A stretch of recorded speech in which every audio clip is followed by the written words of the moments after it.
అందరికీ నమస్కారం. ఈ వీడియోలో చదువు యొక్క ఇంపార్టెంట్ ఏంటి, ఎందుకు అవసరమో తెలుసుకుందాం.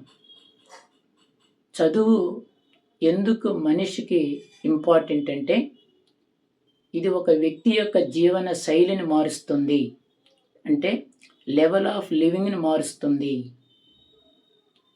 అంటే ఒక పేదవాడు కొడుకుని డబ్బున్నవాడుగా మారుస్తుంది, ఒక గుమస్తా కొడుకుని కలెక్టర్నిగా మారుస్తుంది.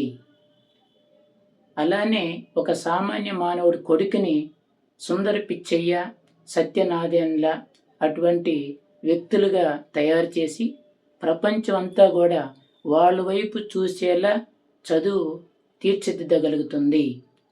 చదువు ఇంకా ఎందుకు ఇంపార్టెంట్ అంటే, ఈ చదువు మన ఫ్యూచర్ని సెక్యూర్గా ఉంచుతుంది. Teacher, IAS officer, doctor, engineer వంటి ఉద్యోగాలు వస్తాయి. యూపీఎస్సీ ఎగ్జామ్ రాస్తే ఐఏఎస్ అవ్వచ్చు. ఈ చదువు వల్ల మన ఆదాయాలు పెరుగుతాయి. స్కిల్స్ ఉన్న వ్యక్తికి ఎక్కడైనా పని దొరుకుతుంది. ఫర్ ఎగ్జాంపుల్, సిఏ లేదా సిఎంఏ కానీ కంప్లీట్ చేస్తే సిఎఫ్ఓ జాబ్ వస్తుంది.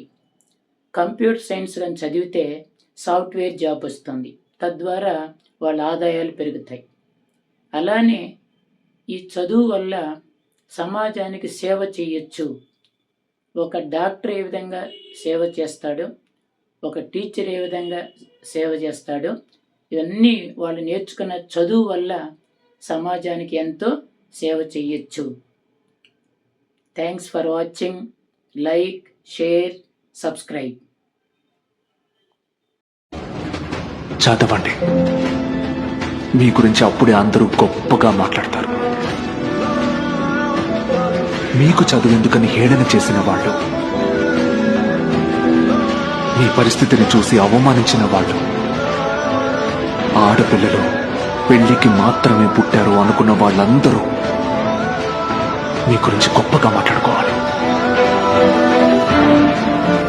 మిమ్మల్ని చూడాలంటే తల ఎత్తి చూడాలి. దానికోసం తపస్సు చేయాలంటే చేద్దాం. డబ్బు ఎలాగైనా సంపాదించుకోవచ్చు, కానీ మర్యాదని చదువు మాత్రమే సంపాదించి పెడుతుంది.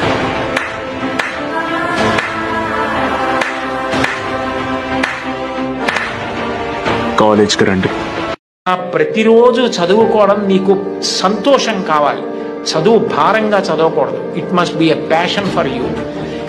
ఎప్పుడు తెల్లారలేద్దాం, ఎప్పుడు చదువుదామని నీకు ఆసక్తి ఉండాలి, ఆతృత ఉండాలి, అందులో ఒక గొప్ప సంతోషం ఉండాలి. అలా నువ్వు time management, discipline, self confidence నేర్చుకుంటే ఒత్తిడన్న మాటే ఉండదు. నువ్వు ధైర్యంగా ఏ పరీక్షకైనా పెడతావు, ఎదుర్కొంటావు. ఇప్పుడు లైఫ్ ఎంజాయ్ చేస్తుంటే బాగానే ఉంటుంది, కానీ రేపు 30-35 సంవత్సరాలు అయ్యాక అప్పుడు తెలుస్తుందా జీవితం విలువేంటో. రే, గడియారంలోని ముళ్ళుని వెనక్కి తిప్పగలం గాని గడిచిపోయిన నిమిషాన్ని వెనక్కి తీసుకురాలేవరా. ఇక్కడ చాలా మంది ఫెయిలియర్స్ గా మిగిలిపోయి ఎందుకు వెనకబడిపోతున్నారు తెలుసా? వాళ్ళ బలం ఏంటో వాళ్ళు తెలుసుకోక పక్కోడి బలం చూసి భయపడుతుంటారు. వాడేం చేస్తున్నాడు, వీడిలా ఉన్నాడు, నాకే ఎందుకు ఇలా అవుతుందని దే లూజ్ దెమ్సెల్వ్స్. ఇక్కడ ఎవడి లైఫ్ కి వాడే హీరో, ఎవడి బలం వాడిదే. నాకంటూ ఓ బలం ఉంటే నీకంటూ ఓ బలం ఉంటది. ఆ బలమే నీ నమ్మకం. నువ్వు దేన్నైతే నమ్ముతున్నావో దాని మీద నిలబడు. దీనమ్మ గెలుపు దానంతటా అదే వచ్చి నీ కాళ్ళ దగ్గర కూర్చుంటది.